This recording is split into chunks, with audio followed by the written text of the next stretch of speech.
അതായത് ഇന്ന് രാത്രിയോടുകൂടി ലോകം അവസാനിക്കുമെന്ന്.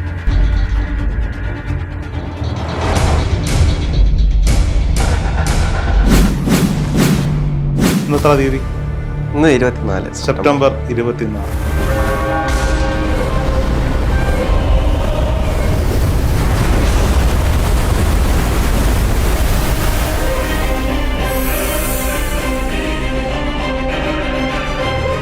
സെപ്റ്റംബർ 23 അല്ലെങ്കിൽ സെപ്റ്റംബർ 24 ലോകം അവസാനിക്കും. കർത്താവ് വീണ്ടും ഭൂമിയിലേക്ക് വരും. ചില ആളുകൾ മാത്രം ഭൂമിയിൽ തുടരുമെന്ന്, മറ്റുള്ളവരെല്ലാം ഇല്ലാതാകും എന്നും സോഷ്യൽ മീഡിയയിൽ വലിയ വാദം നടക്കും. പിന്നാലെ വെള്ളവും മരവും മലയും ഒക്കെ കൂടി ഒലിച്ചു വരുന്നു. ചില പ്രവചനങ്ങൾ അങ്ങനെയൊക്കെയാണ്. ചിലർക്ക് പ്രവചിക്കാനുള്ള ശേഷിയുണ്ട്, ശക്തിയുണ്ട്. എത്ര പേരാ മരണപ്പെട്ടത്, എത്ര പേർക്കാ കുടുംബം നഷ്ടപ്പെട്ടു, എത്ര ജീവജാലങ്ങളാ മരിച്ചു. ഇപ്പൊ ലോകാവസാനം എന്നൊരു കൺസെപ്റ്റ് ഉണ്ടോ എന്ന് ചോദിച്ചാൽ എനിക്കിപ്പോഴും ഓർമ്മയുണ്ട്. എനിക്ക് ഓർമ്മയുള്ള കുറെ ചിത്രം, എൻ്റെ കുഞ്ഞാ ചില ചിത്രങ്ങൾ ഇപ്പോഴും മറന്നിട്ടില്ല. പേര് അലമുറയിട്ട് അറിയാം. ആംബുലൻസുകൾ ചീറിപ്പായും, കരുനാഗപ്പള്ളി മേഖലയിൽ ആംബുലൻസുകൾ ചീറിപ്പായും. ഇതൊരു ദുർഗന്ധം അവിടെയൊക്കെ ഉണ്ട്. ഒരു മനുഷ്യൻ മാനസികമായി തകർന്നു, ശാരീരികമായി തകർന്നു. ഒരു മണിക്കൂറെങ്കിലും ഒരാൾക്ക് ഒരു ആശ്വാസം പകരാൻ എന്തിനെങ്കിലും സാധിക്കുന്നുണ്ടെങ്കിൽ അതിനെ നമുക്ക് ഔഷധമായി കാണാം. ജൂതന്മാരുടെ പുതുവർഷത്തിൽ ലോകം അവസാനിക്കാൻ പോകുന്നു. ലോകാവസാനം യാഥാർത്ഥ്യമാണ്. കാരണം നമ്മൾ കുറേ വർഷങ്ങളായിട്ട് കേൾക്കുന്നതാണ് ലോകം അവസാനിക്കാൻ പോകുന്നു. യഥാർത്ഥത്തിൽ അങ്ങനെ വല്ലതും സംഭവിക്കുമോ? ലോകാവസാനം ഒരു വല്ലാത്ത ചോദ്യമാണ്. കാരണം പലപ്പോഴും പണ്ട് നമ്മുടെയൊക്കെ ചെറുപ്പത്തിൽ നമ്മൾ കേട്ടിട്ടുണ്ട് 2000 വർഷമാകുമ്പോൾ 2000-ന്റെ തുടക്കത്തിൽ ലോകം അവസാനിക്കും എന്ന്. കേരളത്തിലെ ചില ക്രൈസ്തവ സഭകളിൽ ഒരു സഭയിൽ, ഒരു വിശ്വാസികളുടെ ഒരു കൂട്ടായ്മയിൽ ഒരു വിശ്വാസമുണ്ട്, ലോകം അവസാനിക്കുമെന്ന്. ആ സഭയിൽ വിശ്വസിക്കുന്ന, കർത്താവിൽ വിശ്വസിക്കുന്ന ഒരു കൂട്ടം ആളുകൾ മാത്രം രക്ഷപ്പെടുമെന്നും മറ്റുള്ളവർ മുഴുവൻ നശിച്ചു പോകുമെന്നും കർത്താവ് വീണ്ടും ഉയർത്തെഴുന്നേറ്റ് വരുമെന്നൊക്കെയാണ് അവർ വിശ്വസിക്കുന്നത്. ഇത്തരത്തിലൊരു വാദം ഇപ്പോൾ ആഫ്രിക്കയിൽ നിന്ന് വരുന്നുണ്ട്. സത്യത്തിൽ ഇന്നത്തെ തീയതി ഇന്ന് 24 സെപ്റ്റംബർ 24. സെപ്റ്റംബർ 23 അല്ലെങ്കിൽ സെപ്റ്റംബർ 24 ലോകം അവസാനിക്കുന്നു. അതായത് ഇന്ന് രാത്രിയോടുകൂടി ലോകം അവസാനിക്കുമെന്നും കർത്താവ് വീണ്ടും ഭൂമിയിലേക്ക് വരുമെന്നും ചില ആളുകൾ മാത്രം ഭൂമിയിൽ തുടരുമെന്നും മറ്റുള്ളവരെല്ലാം ഇല്ലാതാകും എന്നും സോഷ്യൽ മീഡിയയിൽ ഒരു വലിയ വാദം നടക്കുന്നു. ഇത് മാത്രമല്ല, ഇതൊരു പാസ്റ്ററാണ് പറഞ്ഞത്. ജോഷുവ മക്കാലോ എന്ന് പറയുന്നൊരു പാസ്റ്റർ. ഇയാളുടെ ഈ വീഡിയോ ടിക്ടോക്കിൽ ഭയങ്കര ട്രെൻഡിങ്. ഈ ട്രെൻഡിങ് ആയതിനെ തുടർന്ന് നമുക്കറിയാം, ഒരു പാസ്റ്റർക്ക് എപ്പോഴും ഒരുപാട് ഫോളോവേഴ്സ് ഉണ്ടാകും. അതെ. അതിനെ തുടർന്ന് ഒരുപാട് പേർ തങ്ങളുടെ റിട്ടയർമെൻറ്റിന് വേണ്ടി കാത്തുവച്ചിരുന്ന സമ്പാദ്യങ്ങൾ, വില കൂടിയ കാറുകൾ വിറ്റ് കളഞ്ഞു, പണമൊക്കെ വിഡ്രോ ചെയ്തു ബാങ്കിൽ നിന്ന്, സ്വത്തുക്കളെല്ലാം വിറ്റ് കളയുന്നൊരു സാഹചര്യത്തിലേക്ക് കൊണ്ടിരിക്കുകയാണ്. ആഫ്രിക്കൻ പാസ്റ്ററാണ് ഇയാൾ. നോക്കൂ, വിശ്വാസങ്ങൾ പലതരത്തിലുണ്ട്. എനിക്ക് ഈ വാർത്ത വായിച്ചപ്പോൾ എനിക്ക് ഓർമ്മ വന്നത്, ഒരു വർഷം മുമ്പ് നമ്മൾ മുല്ലപ്പെരിയാർ ഡാം പൊട്ടുമെന്ന് പറഞ്ഞിട്ടൊരു പയ്യൻ്റെ, ഒരു സ്കൂൾ കുട്ടിയുടെ ഒരു വീഡിയോ ടെലികാസ്റ്റ് ചെയ്തു. അപ്പോൾ എന്തോ ദൈവഭാഗ്യം കൊണ്ടൊന്നും സംഭവിച്ചില്ല. പക്ഷേ ആ പ്രവചനത്തിന് കുറച്ച് ദിവസങ്ങൾക്കിപ്പുറം വലിയൊരു ദുരന്തം കേരളത്തിലുണ്ടായി. അത് വയനാട് ദുരന്തമായിരുന്നു. വയനാട് ദുരന്തത്തിൽ ഒരുപാട് പേർക്ക് വീട് നഷ്ടപ്പെട്ടു, ഒരുപാട് പേർക്ക് ജീവൻ നഷ്ടപ്പെട്ടു, ഒരുപാട് പേരെ കാണാതായി. ഇന്നും അവരുടെ ദുരിതക്കയത്തിൽ തന്നെയാണ് മുന്നോട്ട് പോയിക്കൊണ്ടിരിക്കുന്നത്. ഒരുപക്ഷെ ആ പയ്യനാണ് എന്നോട് പറഞ്ഞത്, ആളുകളെല്ലാം പേടിച്ചു ഭയന്നോടുന്നു, പിന്നാലെ വെള്ളവും മരവും മലയും ഒക്കെ കൂടി ഒലിച്ചു വരുന്നു. ഇതാണ് ആ കുട്ടി കണ്ടത്. മുല്ലപ്പെരിയാറാണ് എന്നാണ് പറയുന്നത്. പക്ഷെ അത് ടെലികാസ്റ്റ് ചെയ്ത് വിത്തിൻ ഡേയ്സിലാണ് വയനാടിൽ ആ കുട്ടി എന്താണോ പറഞ്ഞത് ആ കാഴ്ചയ്ക്ക് സമാനമായ ദുരന്തമുണ്ടായത്. എന്ന് വിചാരിച്ച് ഈ ജോഷുവ മക്കോനെ പറയുന്നത് പോലെ ലോകം അവസാനിക്കുന്നൊന്നുമല്ല ഞാൻ പറഞ്ഞു വരുന്നത്. ചില പ്രവചനങ്ങൾ അങ്ങനെയൊക്കെയാണ്. ചിലർക്ക് പ്രവചിക്കാനുള്ള ശേഷിയുണ്ട്, ശക്തിയുണ്ട്. പക്ഷെ ഇവിടെ എന്തിനാണ് അങ്ങനെ ഒരു പ്രവചനമെന്ന് എനിക്ക് മനസ്സിലാവുന്നില്ല. അങ്ങനെയാണെങ്കിൽ ഇപ്പോൾ ജൂതന്മാരുടെ പുതുവർഷം തുടങ്ങുന്ന ഈ ദിവസങ്ങൾ അവസാനിക്കുകയാണ്.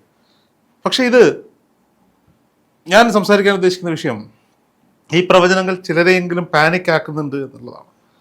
ആഫ്രിക്കയിൽ നിന്ന് വരുന്ന വാർത്തകൾ അത്തരത്തിൽ ഈ ഇദ്ദേഹത്തെ വിശ്വസിക്കുന്ന ആളുകൾ അവരുടെ വസ്തുവും വീടും സ്വത്തുക്കളും ഒക്കെ വിറ്റിട്ട് ഇത്തരത്തിൽ പോകുന്നു എന്ന് പറയുമ്പോൾ അതൊരു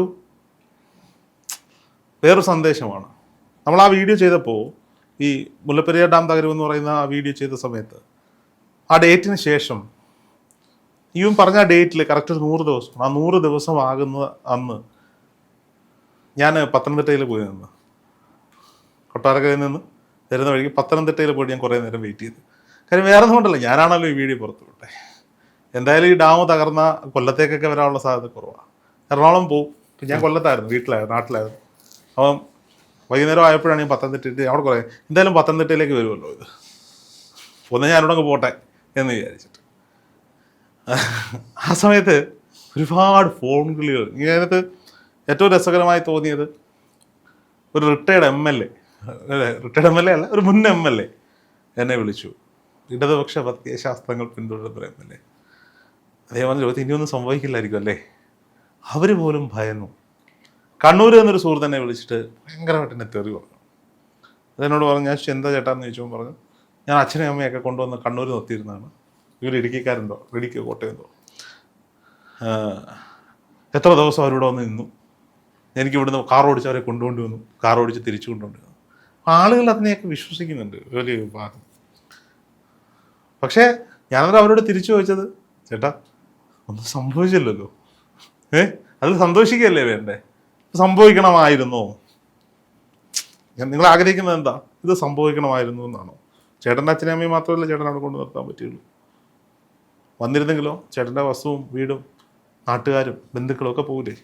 സംഭവിച്ചില്ലല്ലോ. ആരുടെയൊക്കെ പ്രാർത്ഥന അല്ലെങ്കിൽ എന്തോ മറ്റൊരിടത്ത് സംഭവിച്ചില്ലേ, മറ്റൊരിടത്ത് അതിൽ രൂക്ഷമായത് സംഭവിച്ചില്ലേ? അതെ. എത്ര പേരാ മരണപ്പെട്ടെ, എത്ര പേർക്കാ കുടുംബം നഷ്ടമായി, എത്ര ജീവജാലങ്ങളാണ് മരിച്ചുപോയത്. ഇപ്പോൾ ലോകാവസാനം എന്നൊരു കൺസെപ്റ്റ് ഉണ്ടോ എന്ന് ചോദിച്ചാൽ എനിക്കറിയില്ല. എൻ്റെ ചെറുപ്പത്തിലാണ് സുനാമി ഉണ്ടായത്, ഒരു ഡിസംബർ 26. അന്ന് എൻ്റെ സഹോദരി +2 എഞ്ചിനീയറിംഗിനാണോ എന്തിനോ പഠിക്കുന്ന സമയമാണ്, ഓർക്കുന്നില്ല ഞാൻ കൃത്യമായിട്ട്. ഇവർ ചെന്നൈയിൽ ഈ പറയപ്പെടുന്ന ബീച്ച്, ഈ സുനാമി ബാധിക്കപ്പെട്ട ബീച്ചിലൊക്കെ അവിടെയൊക്കെ ടൂറ് പോയി, കോളേജിൽ നിന്ന് ടൂറ് പോയി തിരിച്ചു വരുന്ന 3-ാമത്തെ ദിവസമാണ് ഈ സുനാമി ഉണ്ടാകുന്നത്. അന്ന് എനിക്ക് ഓർമ്മയുണ്ട്, ഞാൻ അമ്മയുടെ സഹോദരൻ്റെ കൂടെ, അമ്മയുടെ സഹോദരൻ DYFIയുടെ സജീവ പ്രവർത്തകനാണ്. ആ സമയത്ത് അമ്മയുടെ സഹോദരൻ്റെ കൂടെ ഞാൻ ഈ കൊല്ലം അഴീക്കൽ മേഖലയിൽ അവിടെ നമ്മൾ കാണുന്നൊരു കാഴ്ചയുണ്ട്. എനിക്കിപ്പോഴും ഓർമ്മയുണ്ട്. എനിക്ക് ഓർമ്മയുള്ള കുറേ ചിത്രം, എൻ്റെ ഞാൻ ചില ചിത്രങ്ങൾ ഇപ്പോഴും മറന്നിട്ടില്ല. കുറേ പേര് അലമുറയിട്ട് കരയുന്നു, ആംബുലൻസുകൾ ചീറിപ്പായുന്നു, കരുനാഗപ്പള്ളി മേഖലയിൽ ആംബുലൻസുകൾ ചീറിപ്പായുന്നു. ഇതൊരു ദുർഗന്ധം അവിടെയൊക്കെ ഉണ്ട്. DYFIയുടെയും RSSൻ്റെയും യൂത്ത് കോൺഗ്രസിൻ്റെയും PDPയുടെയും മുസ്ലിം ലീഗിൻ്റെയൊക്കെ പ്രവർത്തകർ ഒറ്റക്കൈയായി ഒറ്റമെയ്യായി നിന്ന് രക്ഷാപ്രവർത്തനങ്ങൾ അന്ന് കൊല്ലം SP, ഇന്നത്തെ ADGP ശ്രീജിത്ത് സാർ, അദ്ദേഹം ഒരു നീല അംബാസഡർ കാർ, അന്ന് അംബാസഡർ കാറാണ് ഈ SP-മാർക്ക്. അദ്ദേഹത്തിൻ്റെ തല, മറ്റേ മുട്ടയടിച്ച തലയൊക്കെ എനിക്ക് ഇപ്പോഴും ഓർമ്മയുണ്ട്. തൊപ്പിയൊക്കെ വെച്ച് അവിടെ വന്ന് ഇറങ്ങുന്ന സീനൊക്കെ. ഞാൻ ഇത് പറയാൻ കാര്യം, കഴിഞ്ഞ വർഷം ഔചാരിതമായ അദ്ദേഹത്തിൻ്റെ ഒരു റീല് കണ്ടു. അതിൽ അവതാരകയോട് അദ്ദേഹം വളരെ സങ്കടത്തോടെ കണ്ണ് നിറഞ്ഞുകൊണ്ട് പറയാണ്, സുനാമി നടക്കുമ്പോൾ ഞാൻ കൊല്ലം SP-യാണ്. സുനാമി ബാധിക്കപ്പെട്ട സ്ഥലങ്ങളിൽ ആദ്യം ഓടിയെത്തിയ ആളുകളുടെ കൂട്ടത്തിൽ ഒരാളാണ് ഞാൻ. അന്ന് ഞാൻ കുറേ രക്ഷാപ്രവർത്തനങ്ങളിൽ ഒരു കൂട്ടം അമ്മമാർ പൊട്ടിക്കരഞ്ഞുകൊണ്ട് അലമുറ ഇട്ടുകൊണ്ട് ദേഷ്യത്തോടെ ചോദിച്ചു, നിങ്ങൾ എന്തിനാ പോലീസുകാരനായിട്ടിരിക്കുന്നത്, നിങ്ങൾക്ക് എന്താ ഇത് തടയാൻ പറ്റിയില്ലേ? ആര് വിചാരിച്ചാലും തടയാൻ പറ്റുന്ന ഒന്നല്ല. മേ ബി ഇതിനൊക്കെ ഒരു മറുവശം ഉണ്ടാകുമെന്ന് നമുക്ക് ദശാവതാരം എന്ന് പറഞ്ഞൊരു സിനിമ കാണിച്ചു തന്നു, ഇങ്ങനെയൊരു വശം ഉണ്ടാകും എന്ന്.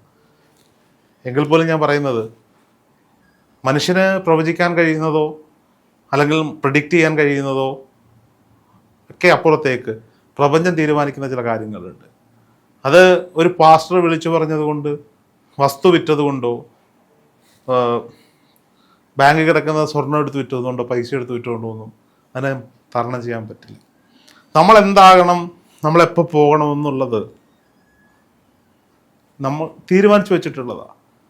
ചിലർ പല മാരക രോഗങ്ങൾ വന്ന് വർഷങ്ങളോളം കിടക്കിൽ കിടന്നാലും മരണപ്പെടില്ല. എന്നാൽ മറ്റു ചിലർ, ഞാൻ ഏറ്റവും ഈ അടുത്ത സമയത്ത് ഞാൻ നോക്കുമ്പോൾ നമ്മുടെ നാട്ടിലുള്ള പലരുടെയും വാട്സപ്പ് സ്റ്റാറ്റസുകളിൽ, സോഷ്യൽ മീഡിയ സ്റ്റാറ്റസുകളിലൊക്കെ ഒരു സുന്ദരനായ ഒരു ചെറുപ്പക്കാരൻ്റെ ഫോട്ടോസ്, എനിക്ക് അറിയില്ല അയാൾ. അപ്പം ഞാൻ ആലോചിക്കാം, നമ്മുടെ സുഹൃത്തുക്കളെല്ലാവരും ഇടുന്നത്, ഞാൻ അറിയാത്ത ഒരാളാരാ എൻ്റെ നാട്ടിൽ. അങ്ങനെ ഒരു ദിവസം കഴിഞ്ഞപ്പോൾ ഇത് ഭയങ്കര വാർത്തയായി. ഇയാൾ മരിച്ച് അദ്ദേഹത്തിൻ്റെ ഹൃദയമടക്കമുള്ള ശരീരത്തിൻ്റെ ഭാഗങ്ങൾ, മസ്തിഷ്കമരണമായിരുന്നു, ദാനം ചെയ്തു. എയർ ആംബുലൻസിൽ കൊണ്ടുവന്ന് ചെയ്തതൊക്കെ നമ്മൾ കണ്ടതാണ്. ഞാൻ തിരക്കിയപ്പോഴാണ് നമ്മുടെ നാട്ടിൽ ബ്ലൂം എന്നും പറഞ്ഞിട്ടൊരു റെസ്റ്റോറൻറ്റുകൾ നടത്തുന്നു. ക്യാമറാമാനാണ്. വളരെ സന്തോഷത്തോടെ ഓണം കഴിഞ്ഞ് കടയടച്ച് റോഡ് ക്രോസ് ചെയ്തതാണ്.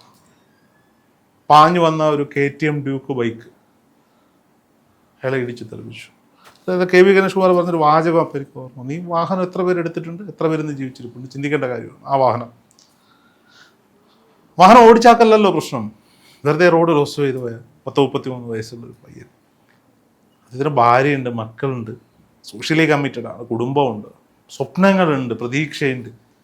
എത്ര നിമിഷ നേരം കൊണ്ട് ഒരുപക്ഷെ ഭാര്യയോട് ഞാൻ വരുന്നു എന്ന് പറഞ്ഞിട്ടായിരിക്കും അയാൾ ഇറങ്ങി റോഡ് ക്രോസ് ചെയ്തത്, അയാൾ പോലും പ്രതീക്ഷിക്കാതെ. പക്ഷെ ആ മരണം 7 പേരുടെ ജീവൻ നിലനിർത്താൻ കാരണമാവുകയാണ് ഇപ്പുറത്ത്. അതുകൊണ്ട് ഈ കുടുംബത്തിനുണ്ടായ, ആ സമൂഹത്തിനുണ്ടായ നഷ്ടങ്ങൾ നികത്തപ്പെടുന്നുണ്ടോ? ഇല്ല. ഇതൊക്കെ ആരോ എവിടെയോ എഴുതി വെച്ചിരിക്കുന്ന, കുറിച്ചു വെച്ചിരിക്കുന്ന കാര്യങ്ങളാണ്.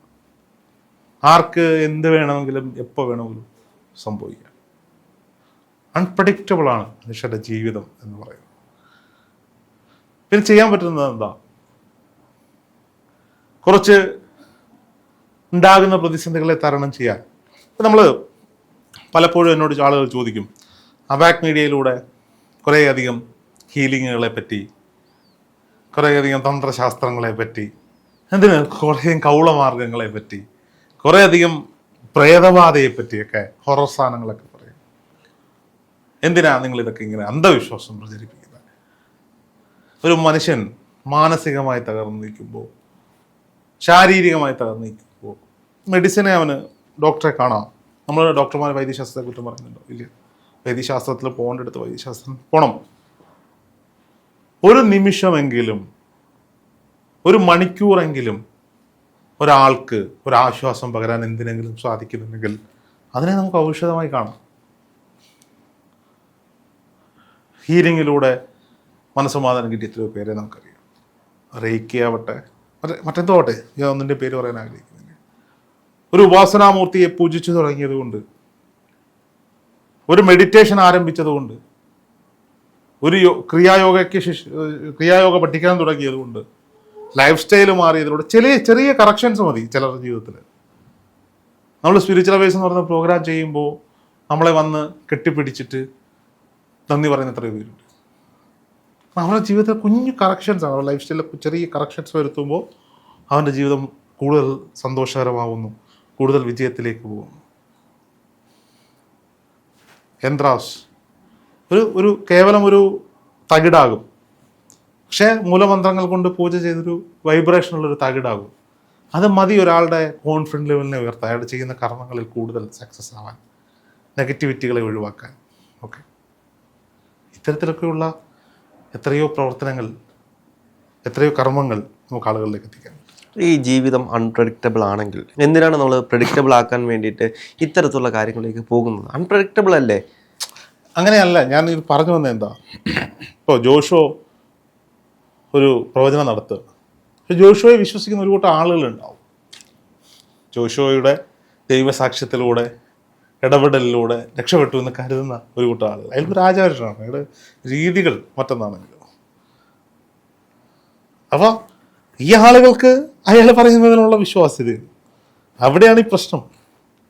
ഞാൻ പറഞ്ഞു വന്നത്, മേ ബി അത് സംഭവിക്കാതിരിക്കട്ടെ, സംഭവിക്കാതിരിക്കുമോ, പക്ഷെ തടുക്കാൻ പറ്റുമോ? പ്രപഞ്ചം ഒരു കാര്യം തീരുമാനിച്ചാൽ അതിനെ തടുക്കാൻ പറ്റുമോ എന്നുള്ളതാണ് ചോദ്യം.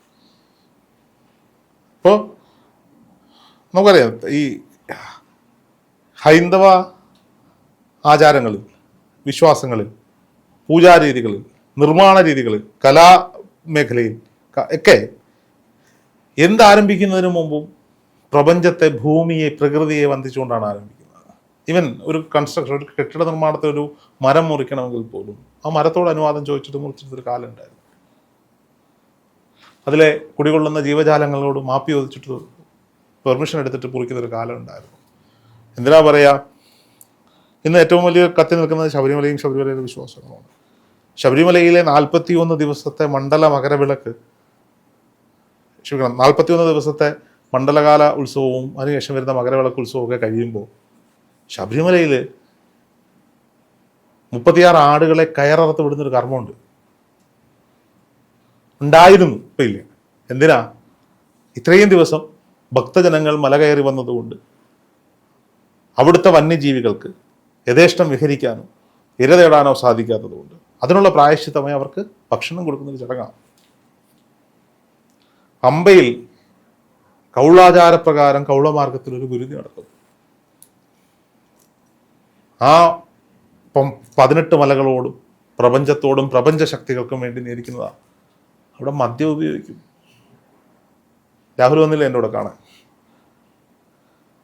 വിശ്വസിക്കാൻ പറ്റുമോ പുറത്തെന്ന് പറയുമ്പോൾ? ഇല്ല. അതാ പ്രകൃതിയോടും പ്രപഞ്ചത്തിനോടും പറയുന്ന മാപ്പ് ചോദിക്കലും പകരകർമ്മങ്ങളുമാണ്. അപ്പോൾ പ്രകൃതിയെ ചേർത്ത് നിർത്തുക. ഇന്ന് മനുഷ്യൻ പ്രകൃതി എങ്ങനെയൊക്കെ ഉപയോഗിക്കാമോ, എങ്ങനെയൊക്കെ യൂട്ടിലൈസ് ചെയ്യാമോ അതുപോലെ യൂട്ടിലൈസ് ചെയ്യുക. കഴിഞ്ഞ ദിവസം ഏതോ ഒരാളോട്ട് സംസാരിക്കുമ്പോൾ അദ്വൈതാനന്ദപുരി സ്വാമിയാണ് വെള്ളത്തെ പറ്റി പറഞ്ഞു. അദ്വൈതാനന്ദപുരി സ്വാമി ആണോ എന്ന് ഞാൻ ഓർക്കുന്നില്ല, ആരോ ഒരാൾ ഒരു സ്പൂണ് കഴുകാൻ 1 ലിറ്റർ വെള്ളം പാഴാക്കുന്ന ആളുകളാണ് നീയും ഞാനും എല്ലാവരും. ഇതില്ലാത്തൊരു നാട്ടിൽ. അപ്പോൾ നമുക്കിന്ന് മാത്രം ഭാഗ്യമാണ് പ്രപഞ്ചം, പ്രകൃതി കനിഞ്ഞു നൽകിയിരിക്കുന്നത്. ഇതിനെയൊക്കെ ഉള്ള ദുരുപയോഗം അദ്വൈതാനന്ദപുരി സ്വാമി തന്നെയാണ് വയനാട് ദുരന്തത്തെ പറ്റി പറഞ്ഞപ്പോഴാണ് എപ്പിസോഡ് വരാനുള്ളത്. ചൂഷണം ചെയ്യുന്നു. അപ്പോൾ സ്വാഭാവികമായും ആ പ്രകൃതി റിയാക്ട് ചെയ്യും. അത് ദൈവപുത്രന് മടങ്ങി വരാൻ വേണ്ടി ഈ ലോകം അവസാനിപ്പിക്കേണ്ട കാര്യമൊന്നുമില്ല. ഇപ്പോൾ LMRK എന്ന് പറയുന്ന സംഘടന, അദ്ദേഹം നമ്മുടെ ഇൻ്റർവ്യൂവിൽ തന്നെ പറഞ്ഞിട്ടുണ്ട്, രാജേഷ് നമ്മുടെ ഇൻ്റർവ്യൂവിൽ തന്നെ പറഞ്ഞിട്ടുണ്ട്, ഓരോ യുഗം പിറക്കുമ്പോഴും ഒരു ട്വിസ്റ്റ് ഉണ്ടാവും. ഒന്നെങ്കിൽ ഒരു മഹാദുരന്തം, അല്ലെങ്കിൽ ഒരു ലോക്ക്ഡൗൺ. കോവിഡ് സമയത്തുണ്ടായ ലോക്ക്ഡൗൺ പുതിയൊരു യുഗത്തിന് വേണ്ടിയാണെന്ന് അവർ വിശ്വസിക്കുന്നു, അവരതിൻ്റെ പ്രചരണം നടത്തുന്നു എന്നുള്ളത്. അപ്പോൾ ലോകാവസാനം എന്ന് പറയുന്നൊരു കൺസെപ്റ്റൊന്നും ഇല്ല. ലോകത്തിന് അങ്ങനെ അവസാനിക്കാൻ പറ്റുന്ന ഒന്നുമല്ല. പ്രപഞ്ചത്തിന്, പ്രകൃതിക്ക് താങ്ങാൻ പറ്റാത്ത ഭാരം വരുമ്പോൾ അതൊന്ന് കുഞ്ഞായി റിയാക്ട് ചെയ്യും. ആ മേഖലയിൽ ചെറിയ ചെറിയ ചെറിയ ഭൂഘടനാപരമായ മാറ്റങ്ങൾ പ്രപഞ്ചം തന്നെ ഉണ്ടാക്കും. അത് നമുക്ക് സങ്കടകരമാണ്. മനുഷ്യനും അവൻ്റെ സൗകര്യങ്ങളും ജീവജാലങ്ങളും അവിടെ മരണപ്പെടും എന്നുള്ളത്. ഇതിനെല്ലാം പിന്നിൽ എന്തെങ്കിലുമൊക്കെ കാരണങ്ങളുണ്ടായേക്കാം. തീർച്ചയായും.